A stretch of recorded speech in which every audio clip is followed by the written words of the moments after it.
Hello, boxing fans. Welcome to Boxing Blog Center. So, guys, like I always say, if you're new to the channel, please click that like and subscribe button right now. And if you're already a subscriber to this channel, please click the like button right now. I beg, brother, I beg. Click on. So, let's talk boxing. Huge news. Andy Ruiz Jr. has vowed to knock the unified heavyweight king of the universe out when they get to meet on June 1st at Madison Square Garden, New York. He stated that in an interview he did with Fight Up TV. Let's see if we can listen to it before I actually give my final thoughts and as well break it down, man. So I laugh in Chinese. Anyway, guys, let's check it out before we proceed.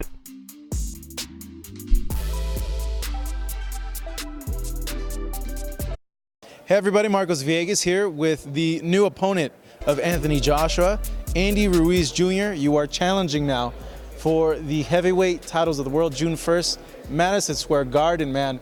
How does it feel? You finally got this big shot. You've been wanting this Joshua fight for a long time. You campaigned for it. You got it, man. I got it, man. You know what? It's a bless come true. Thanks to God, everything.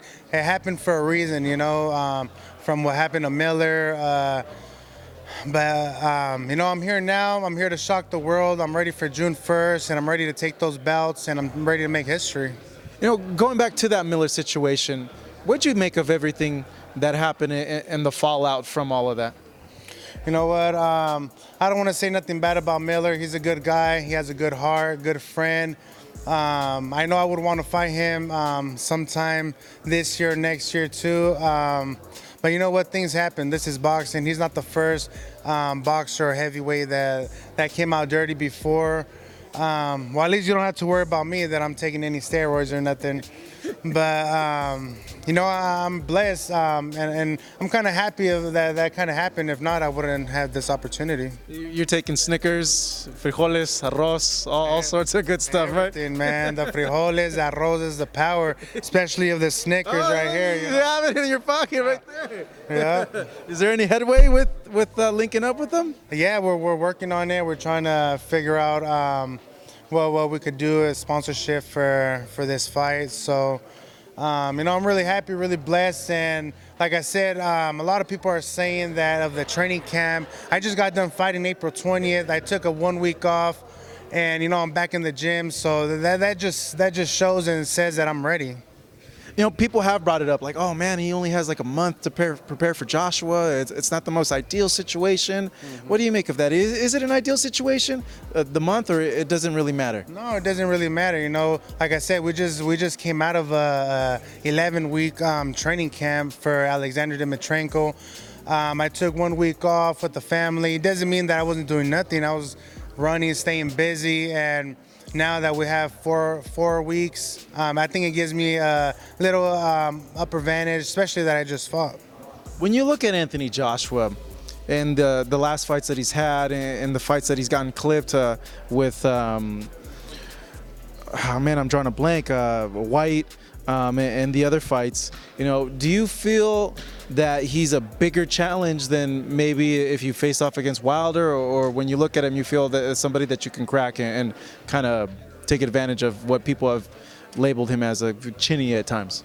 Yeah, of course. Every fighter has their own flaws, but in my eyes, I felt Anthony Joshua had the bigger flaws than Tyson Fury, than Wilder. So this is the reason why I was calling him out even before I got the fight. So after, when they were telling me who would you want to fight, Anthony or Wilder or Tyson Fury, I kept saying Anthony Joshua, because I believe that the way that he fights, the way that his style, the way that he moves, I know that I could get in there and crack him.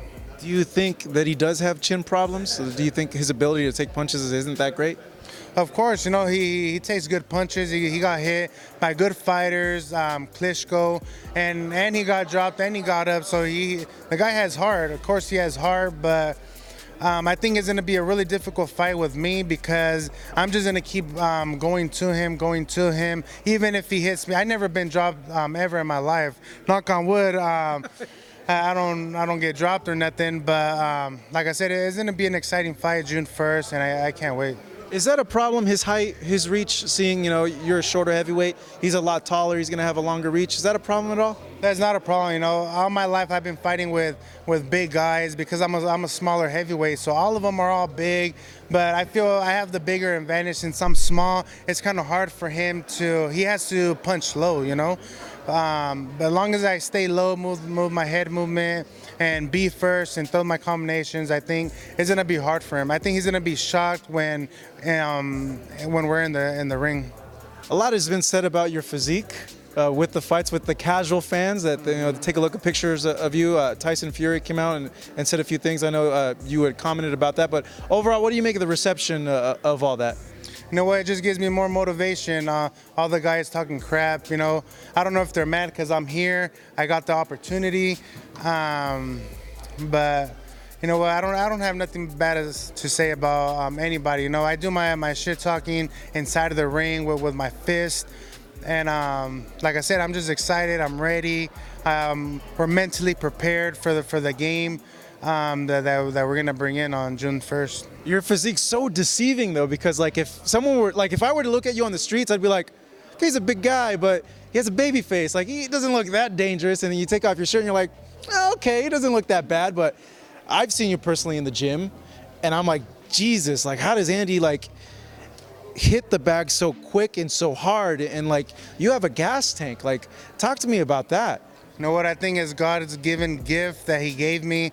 Like I said, a lot of people underestimate me just the way that I look, but as soon as they see me throw punches, and especially the guys that I'm fighting, I'm pretty sure they even get more shocked. They're like, man, what the hell? I didn't think this chubby kid was gonna be like this or like that, but it's a God-given gift, and I want to get chiseled. I want to look like Anthony Joshua, but it would come soon. I'm still 29 years old. I'm still young. I haven't got hurt. I haven't got beat up. But I'm just ready for June 1st. Speaking with your coach, he told me that he envisions you knocking him out, and he told us that he told you this like a year ago, that he's like, hey man, I could see you knocking him out. Like, I know the exact punch you're gonna knock him out with. You coming into this fight, do you think you're gonna knock out Joshua? You know what? I'm not looking for the knockout. I know you're going to say, okay, I'm not looking for the knockout, but let me ask you, your gut feeling. When you look at him, do you look at him and be like, I know how I'm going to knock you out. I have this feeling like I'm going to knock you out. Do you feel that? I do feel that. This is the whole reason why I've been calling him out, and I've been saying that I want to fight Anthony Joshua, because I think with my style, it's going to be so hard for him to match it. He's good. He's big. He's buff. But I think on June 1st, none of that is going to matter. On a final note, if you're able to do this, it's a huge accomplishment, not only for yourself, but there's never been a full Mexican heavyweight champion. What kind of a moment do you envision, and what would it really mean, not only for you, your dad, your team, your family, for you to accomplish that? You know what? It would mean a lot, not just for me and my family, but for Mexico, and to make history. This is not really all about the money. It's about the legacy and the dream that I always had since I was young, and that's becoming the first Mexican heavyweight champion of the world. And you know what? We've been training years and years. My dad's been helping me since I was 6 years old, putting me in the gym. When I was playing with my friends, telling me to come back home, and you know what? It's finally paying off, and I thank him, God, and my whole team. Andy, man, I wish you luck, and get to it. It's time to work hard, and we'll see you June 1st. Thank you, man. Please follow me on Instagram or on all social media, Andy_Destroyer13. Tune in to all my training camps and all the video clips, where it's time to pull out the upset. Andy, thank you so much. Really appreciate it. June 1st, this man right here attempts to upset Anthony Joshua at the Garden in Madison Square. Well, that was a very professional interview. I have to say that. Went on to Fight Herb TV and to the interviewer that interviewed Andy Ruiz Jr. Andy Ruiz Jr. kept it very classy. Kept it very professional. Well, as a fighter, you don't want to go there and then try to lay down something like that. he's vision. This is like the best time for him, the best moment for him to really showcase his serve, because he knows that if it does well against Anthony Joshua, he knows the opportunity that's gonna come up, and he knows what's at stake right here, because he fights well. At the end of Madrid boxing, he's going to actually give him lots and lots of fights, and yeah, even if he doesn't win, like, I don't think he's going to win. Like, I don't think he can knock Joshua out.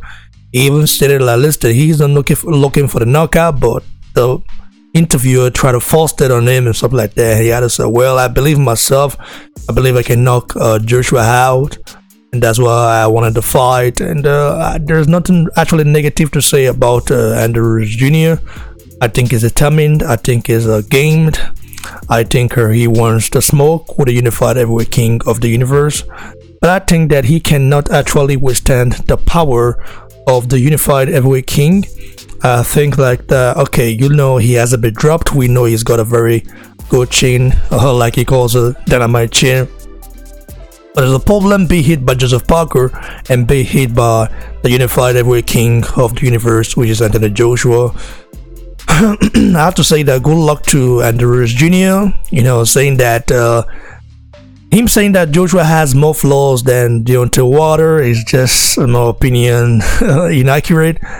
That's inaccurate to say, maybe because it's signed to PBC. Heyman is his manager, so I mean, he's got to give Wilder praise. Like if Tupuapuchi seem to kind of praise Wilder, hail Wilder so much, man. Even though Wilder, in my opinion, he's the most, the most flawed guy in every division right now, because of his technical abilities, not that good, but he's still got that one knockout power punch that he can knock you out with. Joshua is technically much more better than Deontay Wilder ever would be. That's for sure. Deontay Wilder's been in the game for almost more than 10 years now and still can't even throw a proper jab. Joshua has already mastered all that, and Joshua is just learning and learning. He's just on another level compared to Wilder, skills wise. But power wise, you can say Wilder and Joshua hits very hard. Maybe you can say the same. But Ruiz Jr. saying that he hasn't been dropped, he shouldn't be that poppers, because Joshua is gonna go in there and try to run him over. I think Ruiz Jr. looking at the guy, he would say with his as a bum or something like that. But this guy, when you see him train, when you see him fight, this guy knows how to fight. He has a very good strategy. He wants to fight low. He doesn't want to engage that much. He wants to fight low and try to walk on Joshua's body. Joshua's body is just a rock. You can't break it. So I don't know how he's going to succeed. But the problem is that Joshua can also fight on the inside, because Joshua, we know he's got that hellish uppercut that he threw against Vladimir Klitschko, when he fought Klitschko. And I'm kind of still wondering how Klitschko stood up to that hellish and dangerous uppercut. So good luck to Ruiz Jr. He's worked hard, he's tried his best. He's come a long way, and I believe that he can do a little bit more better. And if he gets to fight well against Joshua, he will get lots and lots of opportunities. Maybe against Dillian White, maybe against Dave Harlan. I don't know, but I actually think that Ruiz Jr. can beat Dave Harlan right now, man. He's got more skills, more opportunity, more stuff like that. So it's gonna be very interesting to see how he plays out, guys. Like the video, share, and give your thoughts below. Don't forget to subscribe to the channel, guys. Don't forget that. Support PBC. We moving. No shaking, no walla. Go follow me on Instagram at Boxing Block Center, and on Twitter at Boxing Block. Cheers, everyone. Stay blessed.